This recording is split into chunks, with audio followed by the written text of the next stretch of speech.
Hello, everybody. Thanks for stopping by. Welcome to the Tea and Trails podcast. Is it a Monday? Is it a Tuesday? Did Gary get the podcast edited, or did he choose to go for a long run on Friday? The truth will be out there. The DMs will be on fire. The DMs will be... Where is it? It doesn't matter. This one is worth its weight if you had to wait an extra 24 hours. An absolute gift of a podcast. Every day's a school day. Often, Gary, we say, oh, there's so many nuggets. I'm afraid I'm going to say it again. There was some great nuggets in this conversation as well. But before we start, we must thank our sponsors, Phoenix Light. The best design comes from the actual needs of users. Phoenix takes providing mobile lighting products with excellent performance as the goal and born for harsh environments as its mission. Never forget where you started and your mission can be accomplished. Head over to www.phoenixlight.co.uk to find out more. Patrons, you can enjoy 10%, and all you lovely listeners that have joined us today, you get 5% off with the code TNT5. All the discount codes are either in the description, Linktree or Patreon. There was loads of great insights, nuggets in this episode. Listen back, or maybe go and check out Neil's book, You Can. Great little stocking filler, I think. I have had quite a heavy relationship with Neil, I would say. This isn't our first rodeo together. I have jumped on board many of his races. When I lived down south, I've done the Pilgrim's Challenge, which is the 50-ish K of the North Downs Way in February. You run one way and then you stay in basically, I think it's a school hall, leisure centre. And then the next day you get up and you run back again. I've done that a couple of times. I've done his Druid Challenge, which we talk about quite a lot. I've done his now defunct Devil's Challenge, Sassel Way. When I was sort of juggling, I had very small children, wanting that need for races and a little break, basically. They were a great way to be able to do a lot of miles, but I was pretty tired after them, but I would come away from those. There just wasn't quite the body battering of a continuous race. And you were tired because you didn't sleep as well, but not the sleep deprivation. So he runs a great load of races and links will be in the show notes. But we talk about those, but mainly we touch on his experience he's literally ticked off. I would say he's completed the endurance world. I kept thinking of the bit in Friends where Monica has the millionaire boyfriend and she thinks he's going to get engaged. And he says, there's one thing I've conquered, the computing world. I've conquered I'm CEO, but I haven't conquered the physical world. And he wants to become the ultimate ring fighter. And I was thinking, Neil's a bit like that. He's conquered everything. But within all the amazing feats he's done, he's also come up with ways in which you can think and plan and also do these amazing endurance challenges. And even though both of us have done a lot of challenges like this, we were learning, Gary, weren't we? We were thinking just the way it broke down and the way you could then, instead of thinking of the whole event and like, my God, it's all just too overwhelming, just to break it down it was really clever the way that he thought about it as well. And he was such a joy of energy. So I just know you're going to enjoy our chat with Neil. As you press play, perhaps you're beginning to think about Christmas parties. Perhaps you're ordering Christmas jumpers as you're listening to this. Good luck to you all. Here is our chat with Neil.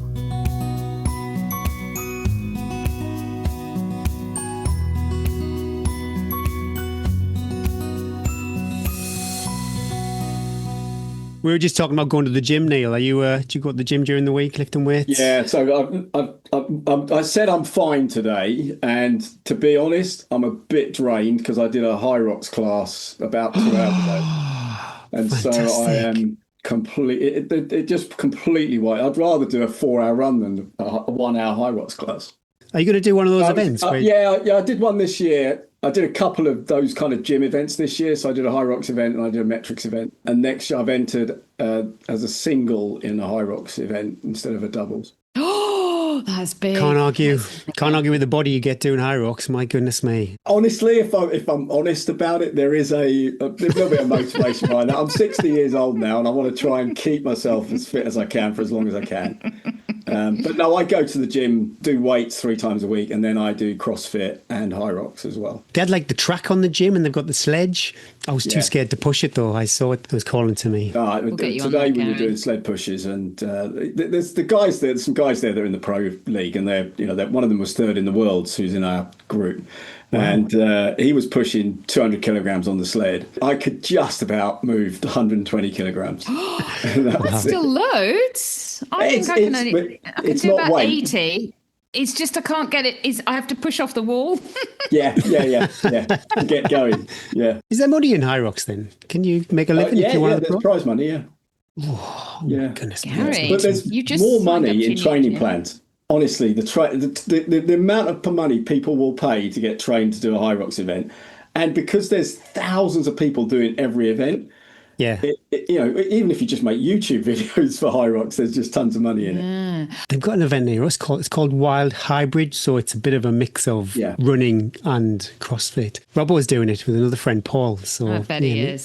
Full like maybe 2026, who knows? This is the first, Neil. Nobody has ever sent in an intro. prep to the podcast. I think Neil's looking for a sideline job. He's like, you guys need some sort of PA, so I'm going to do half your job for you. Well, because I've got two podcasts that I pulled together around leadership and stuff. So you got nervous. It's fine to say, Neil. You got nervous about what we're going to... It was actually, I'll tell you what, it was Gary. I was listening to your interview with Hardmoors, the guys from Hardmoors, and you said this is what AI has pulled up as an intro. And I thought, I wonder what it would say about me. That was why I did it. And it actually missed out the Yukon in there. And I thought that's probably quite important in an ultra podcast because there's so much stuff on the internet about my leadership and coaching. There isn't. So anyway, I hope that was all right. It was a bit, I felt a little bit, I'm feeling a bit uncomfortable talking about it now, actually. Don't.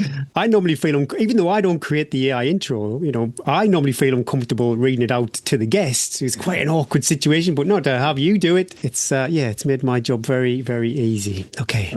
Neil Thubron is an ultra runner, adventurer, event organizer, executive coach, and all-round high-performance human.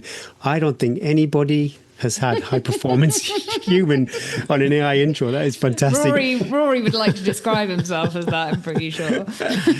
He's completed some of the toughest races on Earth. Not only has he taken on the legendary UTMB, he was also the first British winner of the 300-mile Yukon Arctic Ultra. He's also no stranger to heat, having completed multiple desert ultras, including the Marathon des Sables. Neil doesn't just participate in the sport, he gives back too. He's the owner of XNRG, one of the UK's longest running ultra event organisers, delivering iconic multi-stage races since 2009. The Druid Challenge and the Pilgrim Challenge have become true staples in the British ultra calendar, attracting runners and walkers from all over the world year after year. And because limits don't seem to apply to him, this year on his 60th birthday, Neil completed a 60-hour non-stop walk-run challenge to raise money for charity. Off the trail, Neil brings that same endurance mindset to his professional world. He's the creator of the Whiteboard Value Selling methodology, a sought-after executive coach and keynote speaker, and a former IBM Vice President who led 450 plus people across 60 countries. Today, he works with leaders and teams globally, helping them unlock their potential, shift mindset, and operate at their absolute best. So grab a brew, settle in, and enjoy this conversation with the amazing Neil Thubron. So many questions. I'm nervous about the WhatsApp group for when you led 450 people as the IBM. It didn't exist then. It didn't exist then. It's hard for me to say, Neil, but what is a whiteboard value selling methodology? It's probably not relevant to your audience, but it's a... We're all interested. Love it. It's a methodology that I teach to sales teams to help them move away from selling price and discounting price and move to selling higher values linked to business needs. My God, so it's nothing to do with a whiteboard, because I was about to flash my whiteboard at you and go, I've got one. What do I need to do? What do I need to add to it? There is a whiteboard picture that goes with it that helps build the conversation. So it is to do with the whiteboard. But okay. Anyway, but that's another part of my world. There's so much to dive in there. My goodness me, that AI intro was rich and full. But first off, has the dust settled on the Druids challenge? I imagine once your adrenaline is gone and everything's packed up, the come down is hard, or are you just rolling straight into the next event? There is a big build up to events, especially something like a multi-day event. The Druid has got so many moving parts with, I think we've got 10 different venues on the route. We've got coaches and minibuses, and so building up to it is always a little stressful, although I have an amazing team that do most of it. And we've done it so many times now, 17 years. We've got processes in place for pretty much everything. The coming down is interesting because I always drive back Sunday night after the event. You're exhausted because you haven't had much sleep over the weekend. Sunday night, I do feel a bit of relief once I've unloaded the vans and we know everybody's back safely. You know, we know that the event has gone well. I've promised myself in those 17 years that I will give myself Monday off to relax. And so far, I never have, because there's always something else goes in the calendar. And so I do quickly move on and don't have that time to reflect. But the team do a great job of wrapping up after an event as well. So it came from the Marathon des Sables. So I was out in MDS in 2009. While I was out there, we were in our tent talking about the fact there aren't any multi-day events in the UK to help people prepare for the MDS. I got back and I was talking to my wife about it. She said, well, why don't you organise one? Honestly, you couldn't pick a more complex event to organise for your first event. And it's 3 days, 29, 27, 28. 30. 30, yeah. Well, it's more than 26 miles. It always happens in November, always Remembrance Weekend. That's just been a tradition for us. Yeah, you get bus to the start each day, you get bus from the finish each day to the overnights, and we sleep in school halls or leisure centres. It's a bit like a big refugee camp in the evening. It's an amazing atmosphere. You know, I love multi-days because you get to spend time with the people that have been out on the trails. The great thing about multi-days I love is the fastest people get to spend time with the slowest people and vice versa. Whereas in most races, the fastest people have gone home hours and hours before. Yeah. And that overnight atmosphere is just, of all the stories out on the trails, is just it's just electrifying. I've still got a WhatsApp group from a Druid Challenge event. I'm still friends with the guys that I met on when I did that many years ago, and it's still bants going down. And as you said, they're my fondest memories, because you get a really decent day of running. Because I'm a big believer, if you're gonna, if I'm gonna take the time away, I want to get a good. So it's not, it's not good. It's hard. It's 4, 5, 6, 7, 8 hours worth of running, hiking. They're inclusive, so people can. There's apps really. I mean, they are competitive. I would be at the front like, oh, she's 5 minutes. Yeah.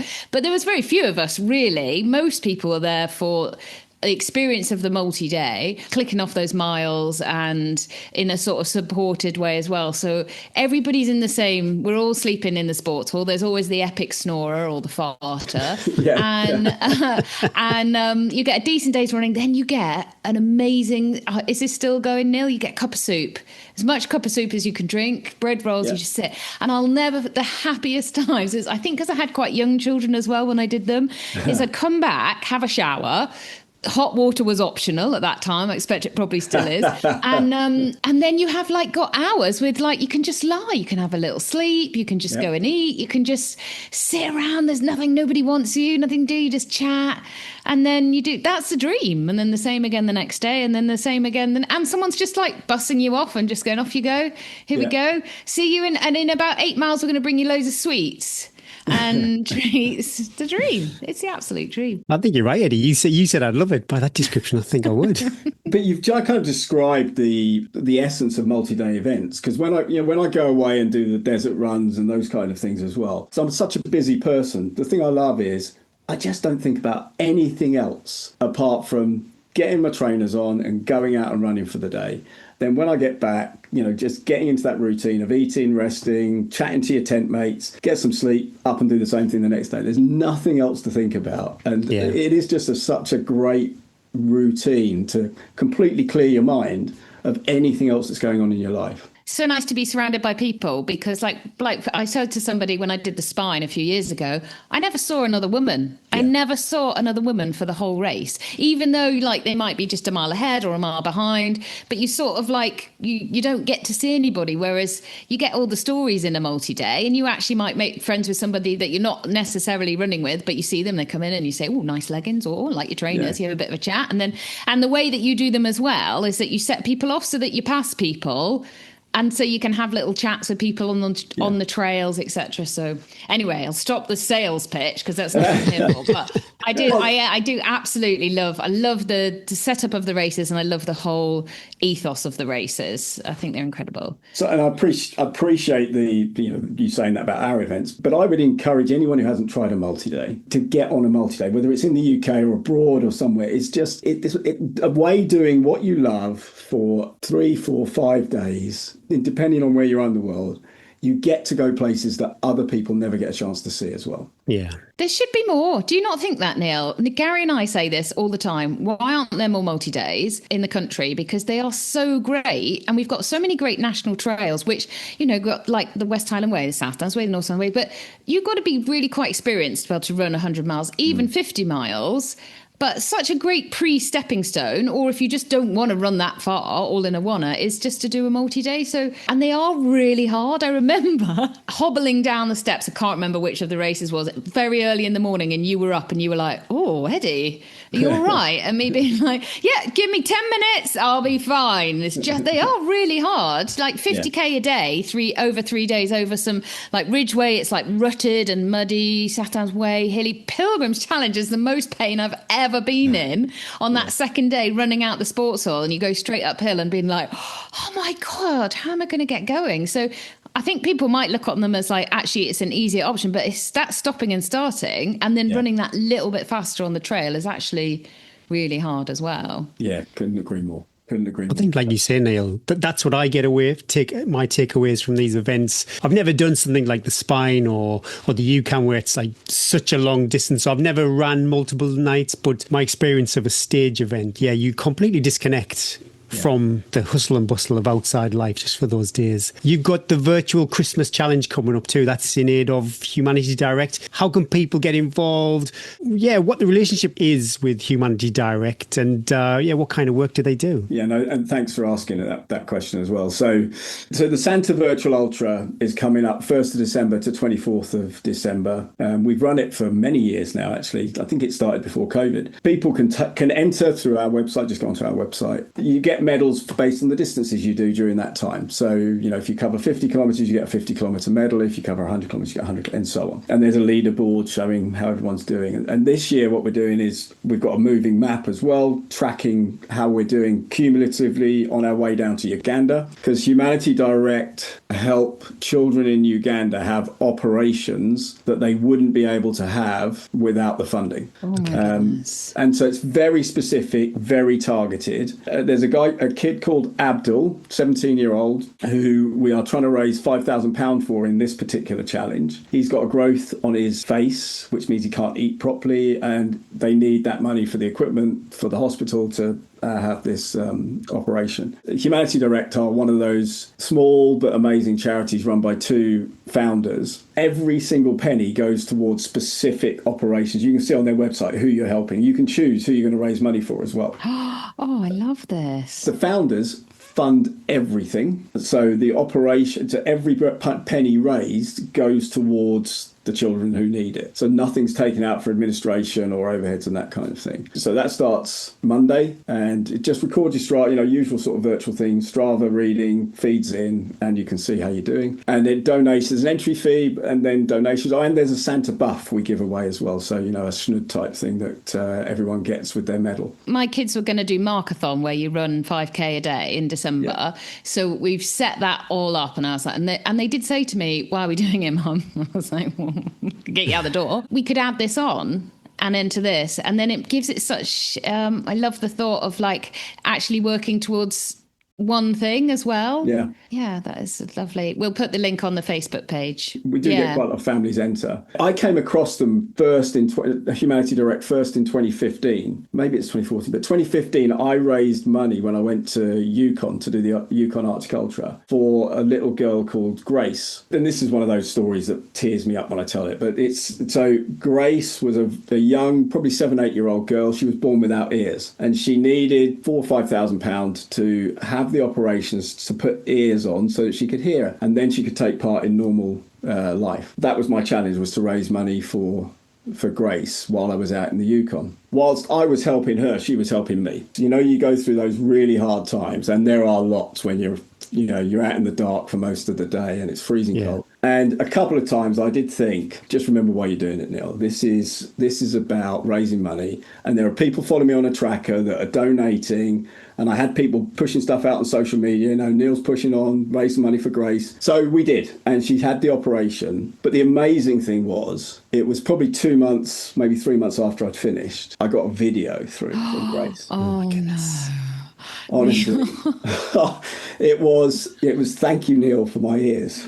Oh my goodness. Honestly. It's life-changing, Neil. It was, yeah. So, it's things like that just inspire you. So they are a great charity. And we do 3 one-day ultras for them as well, which are in the local area around the Chilterns here. Great cause to raise money for. That's super important, Neil. We often look at life through our lens, what we see day in, day out, so to share that awareness, and obviously just life-changing operation there. It's fantastic. With the AI intro, there's so many directions we can go in. Military, event director, author, motivational speaker, and my goodness me, so much more too. But as a kid, if you can remember, 10-year-old Neil, what did you want to do? I wanted to be a soldier. If you'd asked me 11, it would be a different answer. But at 10 years old, and most of my young years, I was just playing with. I was just playing with Action Man. I was a soldier. I was out in the woods. This is days when no one cared where you were all day. You could just go out in the woods all day on your own, or meet up with your mates. And so, no, that's what I wanted to be, was in the army. And was that an influence? You had military family? No, not at all. I knew nothing about the military. I just knew I loved being outside and I loved adventure.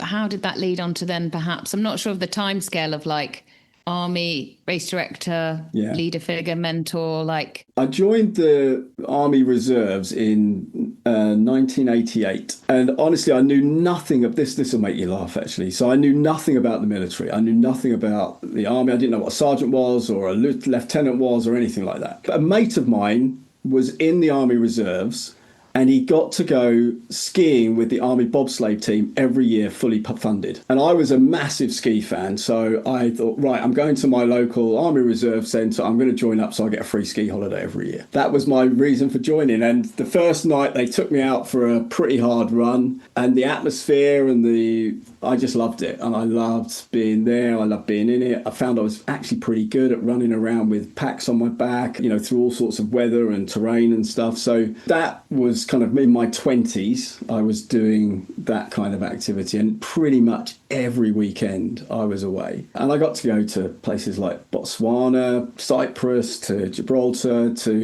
I went to various places and had some amazing experiences. What I realised then, and I also realised as you do other big events, is you are so much more capable than you really think you are until you actually put yourself. So it gave me belief of what I was capable of. And I went through Sandhurst, became an officer, so I learned lots of great leadership skills as well. And that then set me up for other things that in life. I wasn't sporty at school at all. I literally was tiny. I didn't play any team sports. I hated cross-country running. The only thing I really did was golf. That's what I did between 11 and 18, was pretty much play golf all the time. So then the army experience, I was one of the first people into triathlon in the 90s. And then things like the Tough Guy, which came along before Tough Mudders. I used to go and do those kind of things. I did that, Neil. That's a fantastic event. No longer around, Mr. Mouse. No. He got paid a lot of money to good luck to him. Good luck to him. You're absolutely right. Mr. Mouse did a amazing job of putting on that January event. It was brutal. Probably wouldn't be allowed to do it now because it was too dangerous. No. But no, so I got exposed to all of that. And then I got into running Ironman multi-day events, started kind of 2009. And that was where the event piece came in. I love that you didn't like cross country, just played golf at school. But your journey, then you become literally wanting the muddiest, hardest things that you can find, that transition from a kid. And I love that as well, because I think lots of parents worry that their kids I don't think many kids do like cross country. No. As runners, as parents, we're come on, do cross country. And I just think kids either they like a ball, they like to play game sports, or they like to, do something like golf with their mates. They love to chat. They like lots of breaks. They like lots of snacks. But I love that story of he slowly got muddier and muddier and muddier. And tougher. It got longer. Yeah, the events get bigger and longer. But it's interesting to say what you say about kids, because I saw it with my kids. They weren't really sporty. But since we've been doing the events, the multi-day, and they're all involved in, so throughout the years, they've all been involved in some form or another. So our son now, he did a 5.5 hour 30 miler the other day. So he's a big lad, right? He's a big lad. He was a rower, rugby player, but didn't really like doing those. But he's really got into his running. One of our daughters has completed the Pony Express, the New Forest. I think she completed that one, and one of our one day. So they did get interested in running, and in fact, I did a High Rocks event with her this year. They got interested in being fit and being out mid to late 20s. When you suddenly realise you've got to earn your own money, you've got to go to work every day, and life isn't quite as easy as it was, and you want another outlet as well. So then after the army, what was then your transition? I left the army in 1999. I can't remember why, but I entered into London Marathon. And which was 2001, I think. And I ran reasonably well. I think I was sub 3:15. But I had done a lot of running in the military, right? So I had done a lot of endurance running. Local running club, Chiltern Harriers, who I'm president of. So worth mentioning them, Chiltern Harriers Athletics Club. The guy who was chairman then just reached out and said, I saw you had a good result in London. Would you like to join us? And I said, yeah. Nice. I like that. I was honestly... Got scouted. That's what happens at parkrun. If someone does a fast 5K on a Saturday at Sedgefield, we just kind of try and get them to sign up. On the finish line as they're trying to scan the barcode. Just sign here. Just sign here. And so, then I was chasing a sub 3 hour marathon, which I finally got in 2003. I kind of had enough of road marathons then. So then Ironman was the next thing I was chasing. And that then led on to 2007, I entered Marathon des Sables. So everything was aiming up towards the 2009 Marathon des Sables then. I tell these stories when I'm speaking. The problem with ultra running and these big challenges, it's a bit like parachuting, if you've ever parachuted. Have you ever parachuted, either of you? I don't like landing in an EasyJet flight, so I'm definitely never going to be parachuting. But I know someone close to me who's done many. When you do your first parachute jump, you'll probably do a static line jump. So you jump out and you've got a static line, your parachute opens and you land and just got this amazing feeling of achievement. So you want to go straight back in the plane and go back up and do it again. But then when you do a few of those, I'm not getting the same buzz out of this. So I'm going to try free fall. So you then start doing some 7-second free falls and you jump out, you do your dummy pulls and you do... We don't need any more details. It sounds horrendous.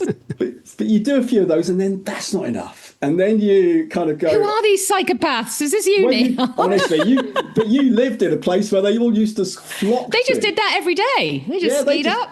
Climb up the mountains and jump off, So basically, what the point I'm making is, you keep chasing that adrenaline rush, that feeling you get when you achieve something amazing. It was the same with the events I've done. So honestly, when I finished Marathon des Sables, because I'd done so much training, I was running with 10 kilograms on my back for 2 years. Oh my God, your portions. But I'm a big believer in training specifically for what you're going to do. I wanted to test the kit. I wanted to test it and get my body ready for it. But when I finished, actually, I felt a little bit deflated. I thought, is that it didn't feel as hard as I thought it was going to be. So then I wanted something bigger and harder. So then I spent my UTMB years. I did 2010, and I heard you talking about that the other day with John and Shirley. That year was a crazy year where they stopped it in Saint-Gervais. Did you go to the pub and get pissed and then get back into the race? So I got back to the apartment we were in. I did have a couple of glasses of wine, but I didn't go out, luckily. I love that everyone just went back and had a few drinks. Brilliant.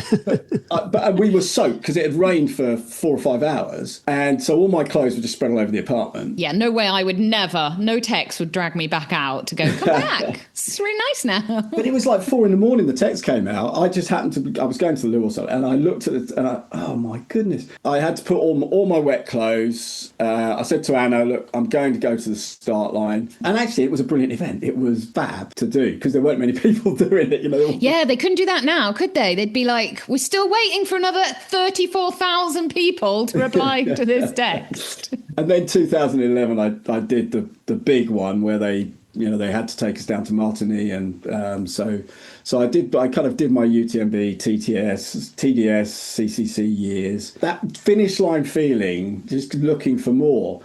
And then it led to the Yukon. And while I was out in the Yukon, we had people who were losing fingers and toes to frostbite. You hear, well, there are lots of stories and real stories of people who get seriously hurt out there.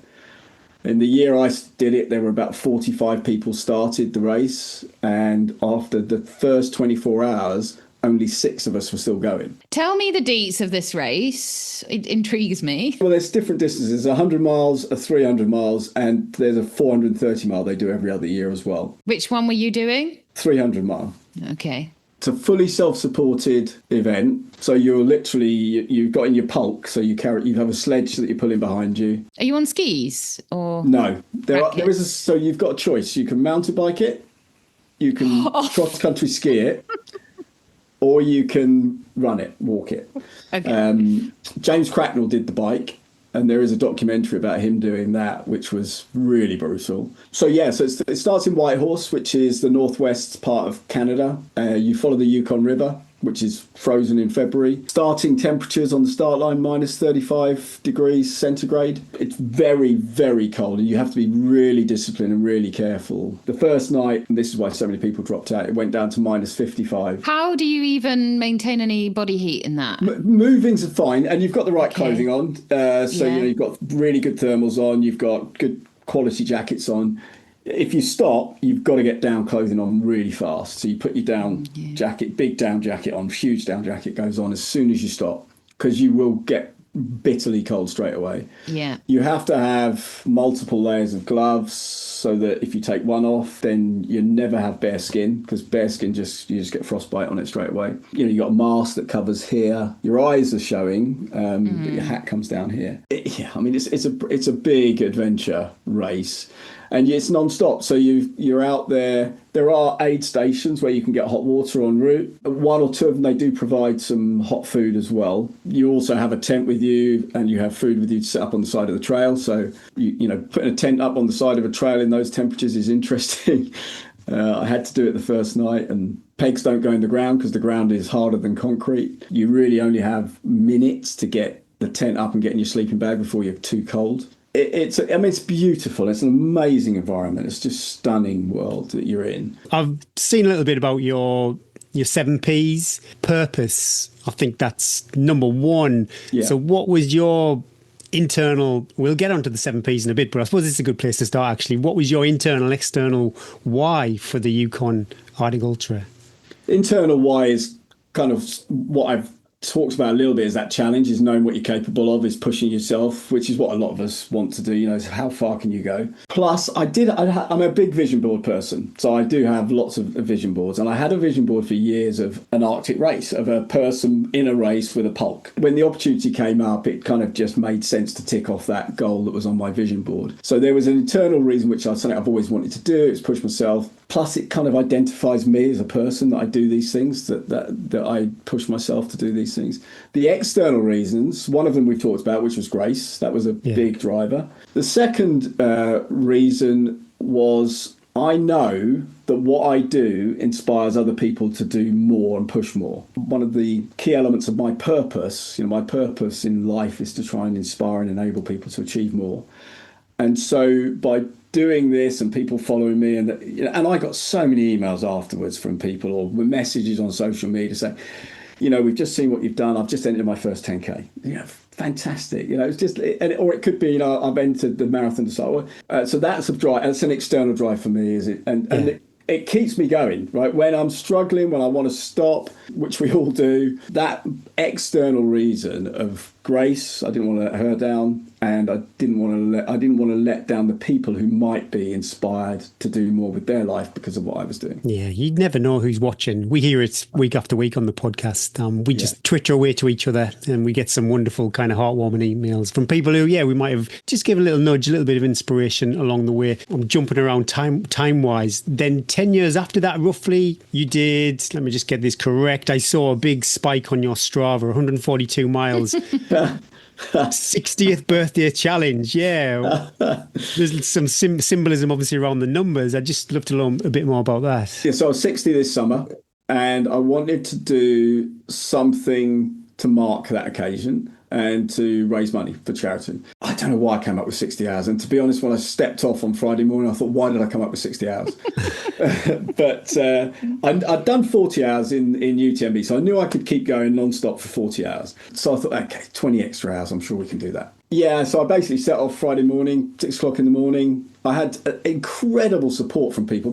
Some people just gave me so much money as sponsorship that I was not expecting. And I got some incredible heartwarming messages from people throughout the event, because you get the WhatsApp video messages now. I had all those coming through. I had people saying, I've now gone and booked my big goal, which I've been procrastinating over because I'm watching you.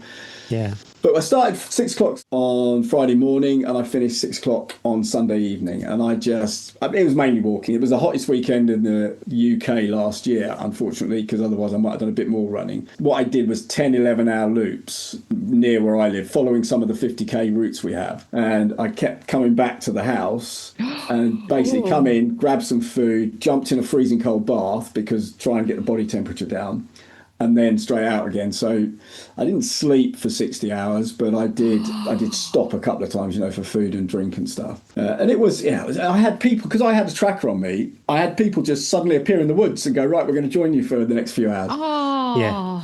It was the XNRG family really came to their fore during that event. And for me personally, raising money was a great drive. And my internal reason was I just wanted to see if I could still do it. I haven't done anything like that for a while, and I clocked up 142 miles. It was a bit lower than I thought I would do. I think the heat had a big part in that. I thought I might get to 160, 180, but I was still delighted to. Granddad still got it.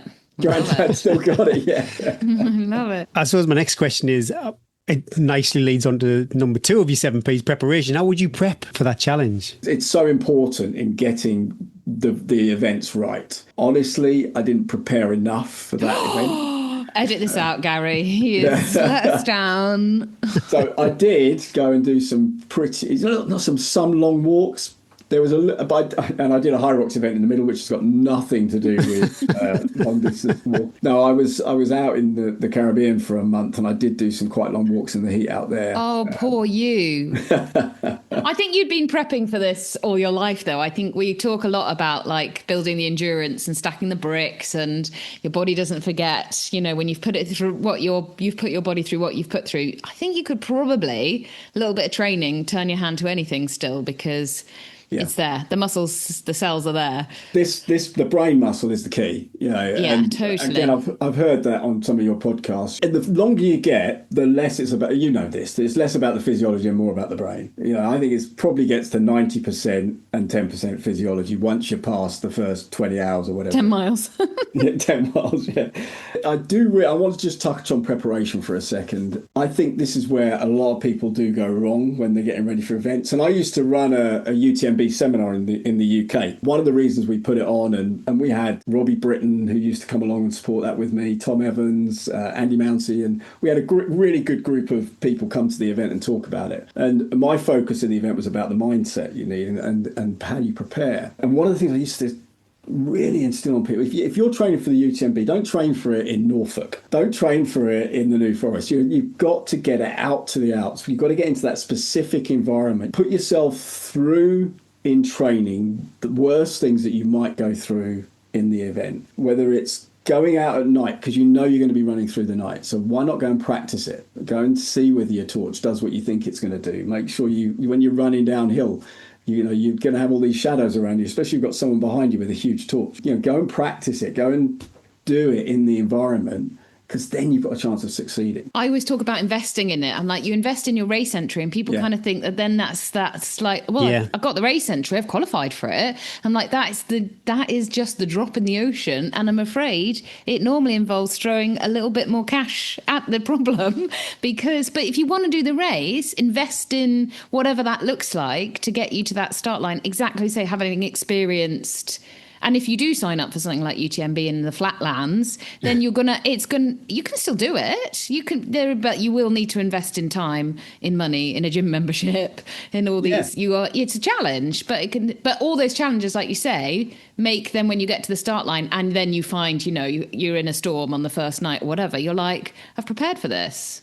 Andy Mounsey was brilliant. He used to call it Jeopardy because he was our head coach in XNRG for a while. He used to, when people were training for events, if it was a pouring with rain on a Friday night, he'd say, right, get your kit on, get out. Yeah. Get your torch out, get out. He had one Jeopardy, which he did, was he would go to a stream, and he would get them to jump in a stream so they were soaking wet.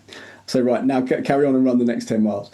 Just to get, because if you're out and you fall in or you get that Jeopardy, because it builds the calluses on the, Dave Goggins talks about this, doesn't he? The calluses on the brain. It builds that, and it does. The more of that you do, Yeah. And that's why preparation is the second P. You have to have purpose. Without purpose, I have seen so many people give up when it gets hard. And preparation is the second one. The reason I made it the second one is because that's the second most important thing to do if you're going to succeed in big events, in doing big things. Yeah, we can do this if you want, Neil. Actually, that takes us then on to plan your race. This is what you guys help people do so well as coaches is, build the plan for how you expect it to go.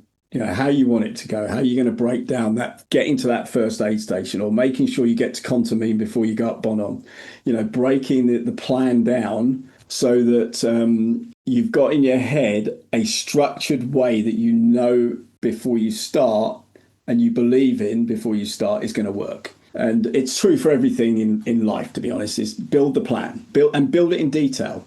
When I was trying to break 3 hours in the London Marathon, the plan was down to every kilometre speed. What was my 1 kilometre going to be, my 2 kilometre? And then you have to have contingency around that, obviously. But build the plan, because you can't just wing it in these events.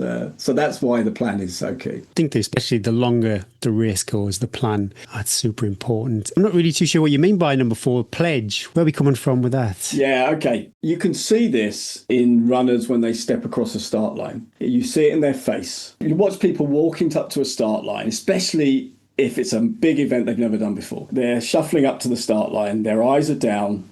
They're breathing shallow. They are thinking to themselves, I don't know whether I can do this. This is really going to be really hard. All these negative thoughts go through your head. The chimp is having a field day. She's having a field day. So, but then when you step across that line, you've got to change that to I must. So you move from I might do this, to I must do this. And that's the pledge. The pledge to yourself is, when I cross that start line, that's it. I'm doing this. I'm giving this everything. There is nothing going to stop me. Never ever give up is my mantra. So it's that move. And when you pledge something, your chest puffs out, your eyes go up, and suddenly you're breathing differently because you're focused on how you're going to do it, not if you're going to do it. And so that's what I mean by pledge, is just make that pledge to yourself. And if you look at the start of the Yukon, they've got a couple of pictures of me crossing the Yukon. Yeah, I was very uncomfortable as I shuffled up to the line. But as I stepped over that, I thought, this is it. I'm doing it. There is no way back now. And so it went from a might to a must. Death or morphine. That's my mantra. As much Nurofen as I could take, yeah.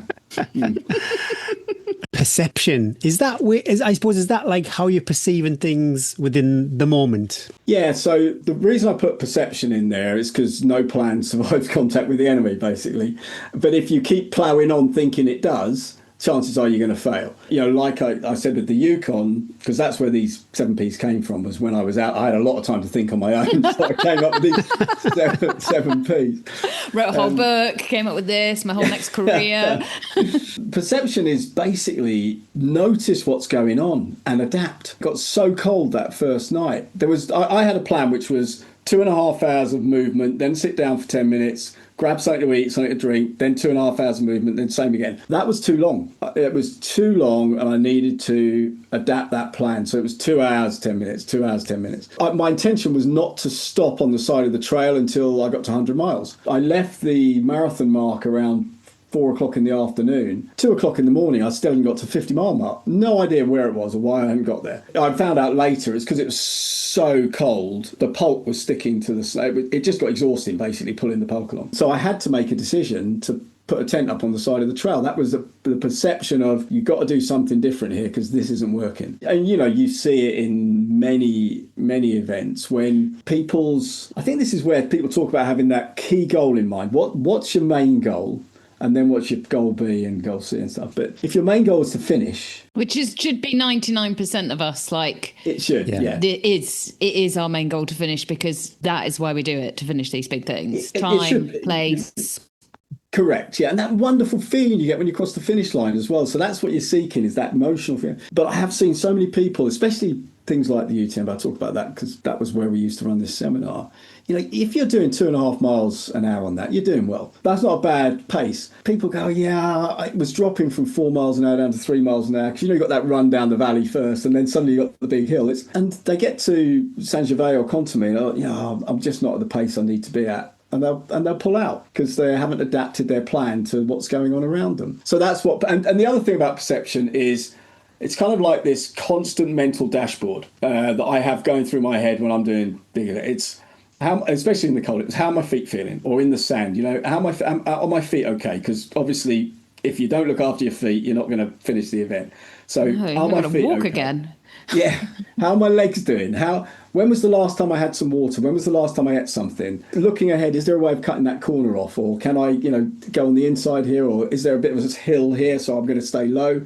Or am I going to stay high? So you've just constantly got this perception going on in your head of this dashboard. And because people say, what do you think about when you're running? What do you think about when you're out there on your own? Next snack. What's the next snack? Yeah. So it's what is the next honestly, snack? How time soon can I flies. eat it? Yeah. Oh, yeah. So you're never bored, are you? Because you're lost. Or you're just grumpy. So that takes about 10 minutes of when you're really sad and grumpy.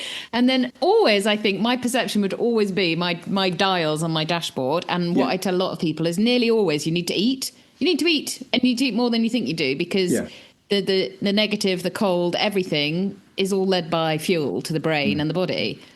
And probably that's why you did so well as well at the Yukon, and you're able to do all these things, is that you're really aware of that. Yeah. And I've got a lot of discipline when it comes to admin and looking after yourself as well.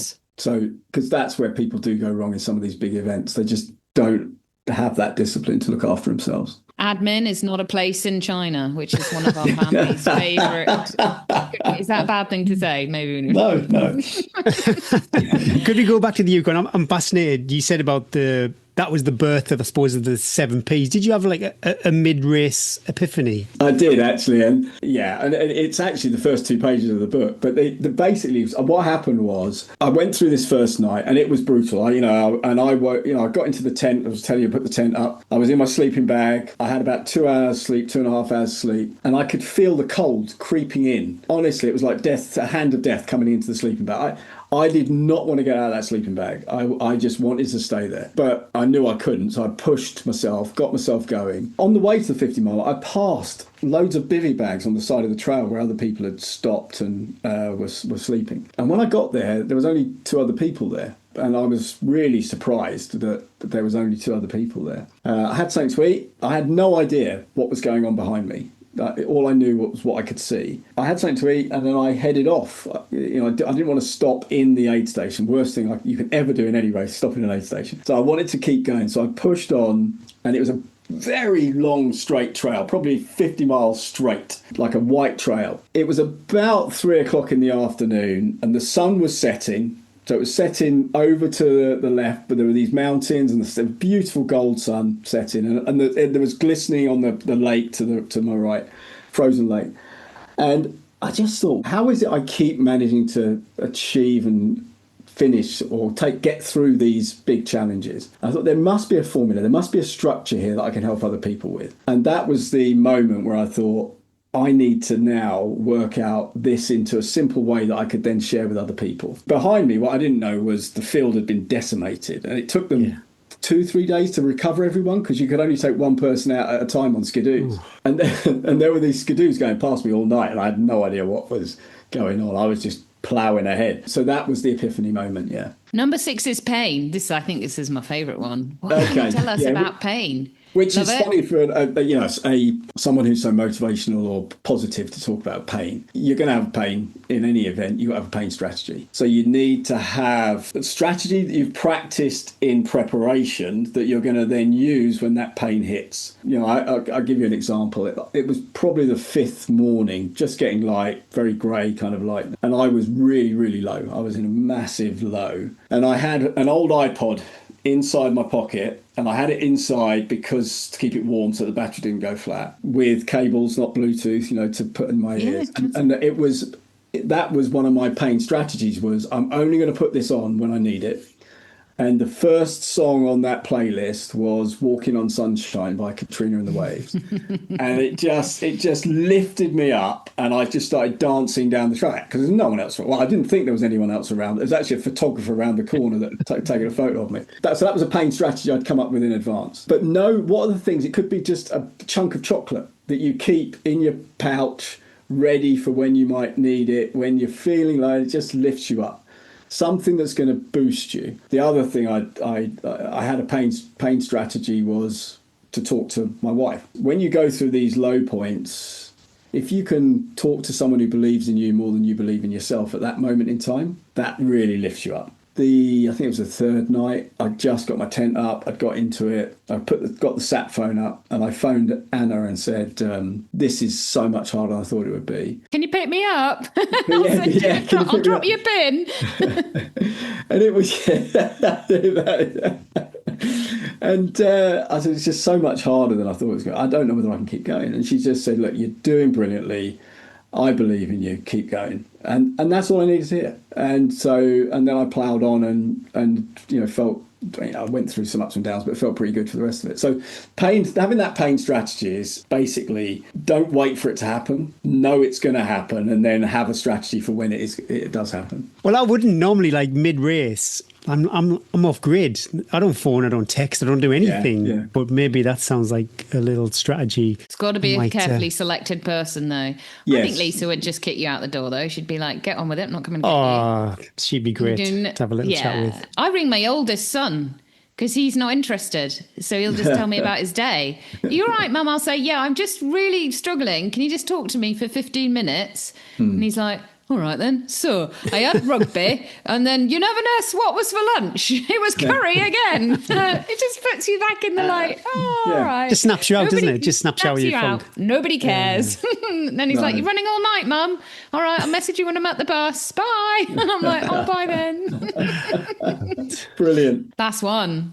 Persist and persevere. You only ever fail at achieving any big goal if you give up. Whatever you're trying to achieve, be it as a big goal in life or in a race, the only time you fail is if you stop, if you give up. And that doesn't mean that you push through when you're injured or when you're damaged, or although have you really got an injury, or is the brain telling you you've got an injury? But just keep going. And if it doesn't work that time, that doesn't mean you failed. You just learned how to get 80% of the way into the event. Okay, so now you just need to find that other 20%. Don't give up on the dream. Keep going until you achieve the dream. That's what perseverance means, yeah. My God, yeah, I need that above my front door. Don't give up on the dream, Eddie. You're almost 46, don't give up on it. If people like the sound of the 7 Ps, how can people connect with you, Neil? If only there was a book people could read. So, yes, I did write, but it took me a long time to write it. I don't know if anyone's ever written a book. It's not easy. It's probably easier now with AI, but it wasn't easy when I wrote that book. So, yeah, the book's called You Can. Typewriter, wasn't it? Can you imagine that? Just a little bit after the typewriter, yeah. But the book's called You Can Achieve Any Big Goal Using the 7P Formula for Success. So you can, as in YUCAN. Got it. We'll put a link on Facebook straight in the stockings. Thank you very much. Thank you. Are you the best at any of those 7Ps? Which one would you say, I really do that one well? I think I do the pain well. I think I can take a lot of pain, and I will push till, I've got stumps as legs. Well, but there's a question that pops into my head around that, though. What drives you to get through that pain? I just love it, Neil. I'm not scared of it. Like, I embrace that feeling. And I think that comes a lot from being a parent, being really busy. Like, I look at it almost as a privilege of I get to be out here and I'm healthy and I'm strong and I'm experienced, but it's so temporary. I mean, I can WhatsApp Bryn and I can, this is not life, really. This is just me experiencing something that in my everyday life I don't get to experience. I kind of turn it into that, and I kind of enjoy, is that bad? I kind of enjoy that pain, that hobble, that mental fatigue. Great content too. It makes you feel like you're alive. I mean, that's it. Yeah. Makes it feel like you're alive. Gary, I think your preparation, you love the preparation. Pledge. I was going to go pledge. Is that a flex? Were you? I never, ever think. I have lots of anxiety before the race. I don't ever remember thinking, this has overwhelmed me. Once I've started your goal slip, you might be having a real shitty 24 hours, whatever it is, but I've always got to the end. I've never had like really low moments where I've tried to talk myself out, pull the bib off at a checkpoint. Still time. Yeah, maybe. What's yours, Neil? That's a good question. I've been asked many questions about this over the years. I've never been asked that question. I would say purpose. I think I'm really good at finding a strong reason why. And it's what, when I'm coaching people, it's what I work on so much with people, is it's very easy to get into the doing without knowing why you're doing. And that's we talked about internal and external reasons why. I believe that the internal reason, so why you're doing it for yourself, will get you to the start line. And the external reason why you're doing it for other people, will get you to the finish line. I love that. Yeah. So, yeah, I think I'm probably good at that myself, and I'm good at helping people find that too. Oh, well, there's a good phrase. Can't think of it. Paraphrase it. Something about we're strong as on our own, but as united, we are stronger. There's someone said that much better than that. But yeah. I think feeling multiple, people often talk about feeling that there are other people on the trail with them, or that they're not alone on the trail, even though they are alone on the trail. There's an interesting, so here's an interesting thing. It's funny, you just provoked a thought in my head. On that second night I was telling you about, where I came up with the 7P idea, I was having there was two of me on that trail that night, and there was one of me saying, you really need to give up. It was the chimp and the what's the other part of the brain called? I can't remember what they call it. And it really felt like there was two people there at that moment in time. It was so vivid. So yeah, you are on your own, but there's multiple versions of you. Some good, some bad. Exactly. Yeah. Oh, we could talk about this all day, but time is ticking, Neil. So we ask all our guests this, that workout. I'm a bit scared to ask this with both your history and your current Hyrox obsession. We ask all our guests for an idea of what you would choose to be your workout of the week. If you've got one workout that you go to, it can be anything. Anything, doesn't have to be running related.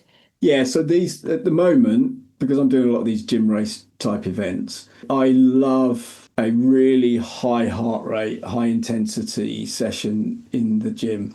Yeah, and I would have a face like that a year ago as well, Eddie, because the thought of having my heart rate in zone 5 for 40 above 120. minutes, yeah, exactly. Yeah, so it was something I gave that up when I was doing fast 10Ks, but I really enjoy the feeling at the end of a multiple body workout, so running, rowing, skiing, burpees, the whole thing. I just really enjoy that. So that's my go-to, is doing an hour of that kind of thing. I love the way your career has sort of transcended endurance sport, like the hardest sports you literally started, and you've talked about, you tick them all off as they've become like, I don't mean to belittle it, but they've become like the sort of the hardest is the hardest thing you can do. And then someone comes up, this is the hardest thing. And you've just gone along going, I've done that. I've done that. I've done that. None of these have broken me, but you're so invested in it. It's amazing. I love it. Yeah, I do love it. And the one thing I hadn't done, and this is an announcement. So one of the things I hadn't done was the jungle, and I have now entered the Jungle Ultra. So I'm doing that in 2027. And the reason I hadn't entered it is... Did you go in the jungle when you were in the army? No. No, it's one environment I didn't get to go into. So yeah, the environment scares the hell out of me. The whole concept of that race just looks brutal, but I haven't done that environment, so I have entered that for 2027 now. I thought you were talking about Anton Deck for a minute. Yeah, probably.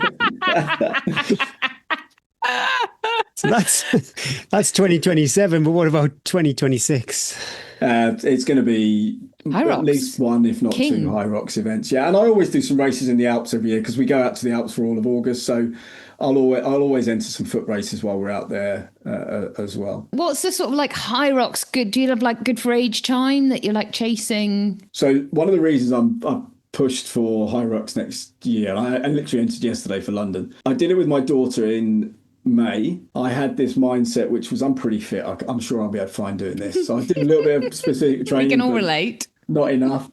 And honestly, she dragged me over the finish line. I was completely in bits. Doing the wall balls at the end, I was nearly sick. Oh, God. So it was kind of unfinished business for me. And I wanted to do it on my own to prove that I could do the whole thing. So I put down on the entry form yesterday 1 hour 30 as my finish time. And in my 60 category, if I can get to 125, I could podium. Oh, the big bucks, Neil. The big bucks. Fantastic. I didn't realise. So they're all unified. If you've done one Hyrox, it's pretty much going to be the same.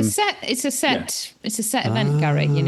You'll soon, now with your new gym, you need to get on with this, because then you can make chats around like the dumbbells and stuff. When Battle you see ropes, people, you can be I'll like, all over it. Oh yeah, Hyrox, yeah. How's your wall balls? Yeah. So you do the quick five. Whoa. Would you ever consider a backyard ultra? What is a backyard ultra? Oh, it's where was it 4 points? What's the distance? 4.1. Sorry, Sarah. Well, it's roughly a 4 mile lap, yard they call it. You have an hour to complete the yard, and you just keep going and keep going and keep going until you finish. But everybody stops and then starts again on the hour. So if you finish if you finish in 30 minutes, you get a half an hour rest. If you finish in 55 minutes, you get a 5-minute rest. Okay. Yeah, it was called something different, actually. I remember Rory Coleman did one of those years ago from a bus. There was 10 of them or something that the TV followed them on.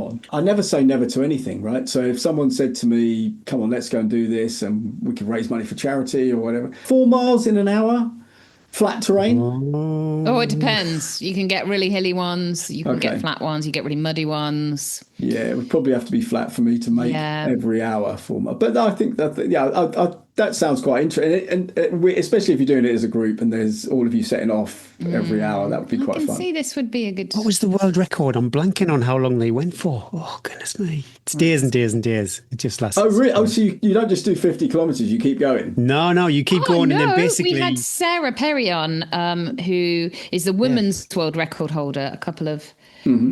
backyard ultra world record. Wait 1 second, please, caller. So the world record is Phil Gore, and he is set in Australia, 119 laps, which was just shy of 500 miles.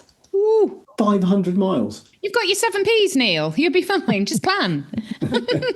Well, you could enter a race, just it's not really that competitive. So you could be going for a day, half a day, or you could be going for multiple days. It's, I'm not too sure. Interesting. I'd have to work hard on my first P for that one. Oh, signature dish. Now, we had a lovely dal last week, so you got to come out punching with this one. What would your signature dish be? Eddie and I were both banging on your door. We're famished. What are you going to 2 days into our Druid's challenge, you said, look, you guys don't need to sleep in the sports hall tonight. You come back, chez moi, and I'll cook you what you cooking. The dish that I love to eat, the comfort food I love to eat, would be Anna's chili. She makes a fantastic chili. Personally, what I like to cook is steak and roasted vegetables is kind of my go-to. I don't eat many carbs these days, so it tends to be vegetables. Should we bring our own? Protein. We'll get some chips, Gary. Yeah. What's on your Christmas list? So I've actually got it. It was on my Christmas list. I got it last week as a sauna. We're such adults, aren't we? Yeah. I'll just buy it myself. It was on my goals list for this year. I wanted a sauna and a garden sauna. I've got a cold plunge, which I use every day, and I wanted a sauna, so that was my treat for this year. Oh, I didn't think people use the cold plunge anymore. So when you get a bit older, Gary, you're looking for anything that's going to biohack your years. And Neil, he's not that much younger than you. Don't take, he's got a lot of lights on him right now and a lot of makeup. Not filter, yeah. But honestly, so things like cold plunges, saunas and stuff like that, part of it's recovery, but a big part of it is the health. Dopamine. One thing you would say to yourself, that 10-year-old Neil, if you could give yourself some advice. Oh. That's a good question. I think I would say you can achieve so much more than you think you can. Don't worry, just go for it. This is quite deep. Did you have doubt as a 10-year-old? I've had doubts all through my life. I mean, I've been imposter syndrome more than but every time you push through something, it's that confidence bubble. You have this bubble that grows every time you push through something you didn't think you could do. Yeah. Honestly, I've approached many start lines with doubts. Yeah, in life, many times have I had doubts. But 10-year-old me, I was definitely unsure, and I was quite small, and so Instagram story music every time Is it going to be Walking on Sunshine? I'm not too sure. But yeah, we share the podcast over on Instagram and we need to put a song to it, Neil, and you get the choice. What's it going to be? That's a great question. I think Walking on Sunshine kind of makes sense because it is number one on my playlist. Oh, you still got the iPod Shuffle? That's still come out on It's somewhere around. I'm not sure it'll still work, but I have got the playlist. I got two. Have you? Okay. Yeah, I still use them. Emergency, okay. and I can't change the songs now because I'm not buying. Yeah. Well, I think you have to buy it, and then anyway. So it's got a very eclectic. But moments when you don't really care what you're listening to, you just need noise. Yes. They still come out. It still true. works. You got to find it. Find it. Listen to it. You'll be like, oh my god, that is a great song. Katrina, what happened to her? What happened to her? She needs to re-release. I think she might be a bit. She's probably like in her 70s, 80s now. Was that a Eurovision song? I don't think it was. No. You're going to do some more research.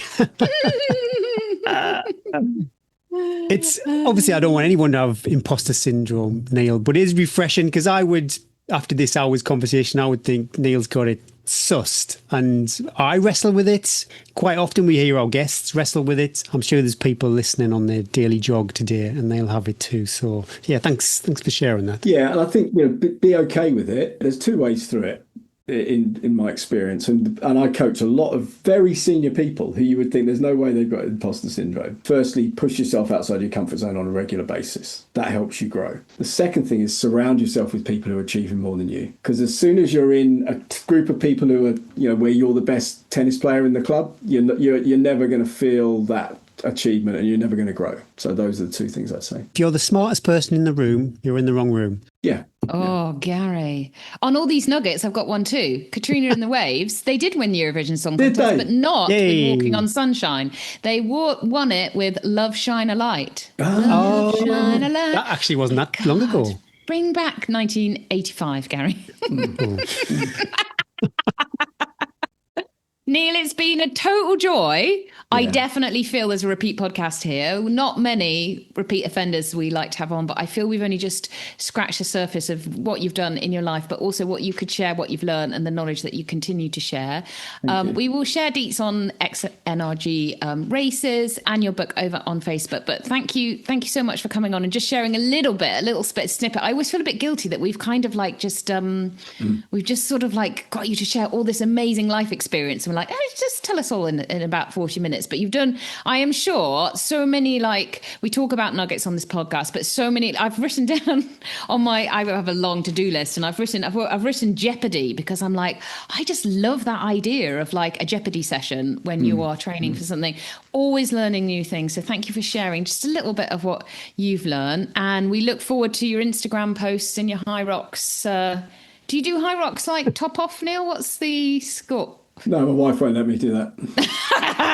Fair enough. Look forward to it. Keep sharing how your High Rocks journey is, and hopefully Gary and I would love to got to get him down to one of those, to one of your multi-days to experience not just the event, but the cup of soup, the roll, the tuck shop, the tea, and the camaraderie as well. So thanks for reaching out, and hopefully we will see face on face at some point in the near future. Yeah, thank you so much, guys, and thanks what you're doing with this podcast as well. It's great.